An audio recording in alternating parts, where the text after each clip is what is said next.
আমি দেখেছি আমার গত সপ্তাহের যশোরের আলোচনার একটা লাইনকে কেন্দ্র করে আমাদের অনেক রাজনীতিবিদ বন্ধুরা অনেক ক্ষুব্ধ প্রতিক্রিয়া দেখাচ্ছেন। ওই কথাকে নিজেদের গায়ে টেনে নিজেদের গায়ে মেখে ওনারা ক্ষুব্ধ হয়েছেন। স্বাধীনতার পর থেকে শুধু শাসকের হাত বদল হয়েছে, আমরা কিছু পাই নাই, ঠিক কিনা বলেন? একদল খাইছে আরেক দল খাওয়ার জন্য রেডি হয়ে আছে। আমরা এরকম চাই না। প্রিয় ভাইয়েরা, আমি বলেছিলাম যে একদল খেয়ে গিয়েছে আরেক দল খাওয়ার জন্য রেডি হয়ে আছে। তো এখানে কি আমি কোনো দলের নাম বলেছি? বাংলাদেশে 48টা প্রায় নিবন্ধিত রাজনৈতিক দল, কোন দলের নাম আমি বলিনি। কথাটাকে আমি জেনারেল রেখেছি।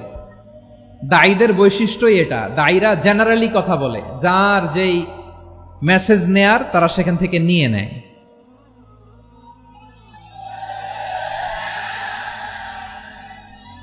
তো কোন দল এটা নিয়ে কোনো কথা বলল না, আপনারা এটাকে নিজের গায়ে যে মাখালেন এটা ঠিক হয়নি। আমি বলবো যে এটা খুবই অনভিপ্রেত হয়েছে। কোন দলকে টার্গেট করে বা কোন দলের পক্ষে আমরা কখনো কথা বলি না। আমরা কোরআনের পক্ষে কথা বলি, ইসলামের পক্ষে কথা বলি, ঠিক কিনা বলেন? সো একটা জেনারেল কথাকে যদি আমার রাজনীতিবিদ বন্ধুরা নিজেদের গায়ে মাখেন, ক্ষুব্ধ প্রতিক্রিয়া জানান, এতে করে সাধারণ জনগণের কাছে একটা নেগেটিভ মেসেজ যাবে ওনাদের ব্যাপারে। এটা হোক আমরা চাই না। তো আমার প্রিয় রাজনীতিবিদ বন্ধুদের আমি বলবো, কথাটা ছিল ভেরি জেনারেল, এটা নিজেদের গায়ে মাখানোর কোনো দরকার নাই। আমরা এই যে এক্সিস্টিং যে রাজনৈতিক চর্চা, এটা থেকে আমরা বেরিয়ে আসতে চাই। আমরা চাই না এদেশে চাঁদাবাজি, দখলবাজি থাক, ঠিক কিনা বলেন? এদেশে কোনো দুর্নীতি থাক, টেন্ডারবাজি থাক, এগুলো আমরা চাই। আই হেট পলিটিক্স একটা জেনারেশন আছে, এই বেশিরভাগ জেনজি এরা আই হেট পলিটিক্স জেনারেশন, এরা পলিটিক্সকে পছন্দ করে না। তো কেন করে না, এর দায়ভার আমাদের আছে না নাই? আছে।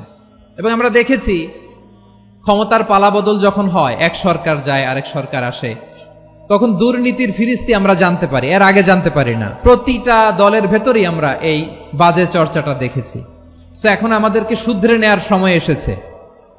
এটা এই সুন্দর সময়, নতুন প্রভাতের বাংলাদেশ, নতুন ভোরের বাংলাদেশ, এই সময় আমরা কাদা ছোড়াছড়ি যেন না করি।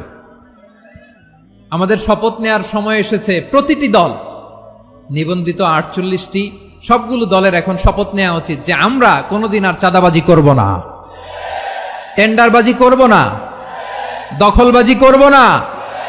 আমরা সবসময় দেশের পক্ষে থাকব, সবসময় দেশের পক্ষে থাকব। সেই কথাগুলো ছিল ভেরি জেনারেল। যে কথাগুলো আমরা জেনারেলি বলি, এগুলো জেনারেলি আপনারা নিবেন। আমার রাজনীতিবিদ বন্ধুদের কাছে এটাই আমার কামনা। আর এই জাতীয় বার্তা যখন আমরা দেই, তখন যদি আপনি বলেন যে পারলে রাজনীতিতে আসেন, পারলে দল করে দেখান, এটা হইল? আমি কি এরকম কোনো কথা বলেছি? না। আমি একজন মুফাসসিরে কোরআন, আমি একজন আলেম, এর বাইরেও আমার সবচেয়ে বড় পরিচয় আম আ সিটিজেন অফ বাংলাদেশ। আমি বাংলাদেশের একজন সাধারণ নাগরিক।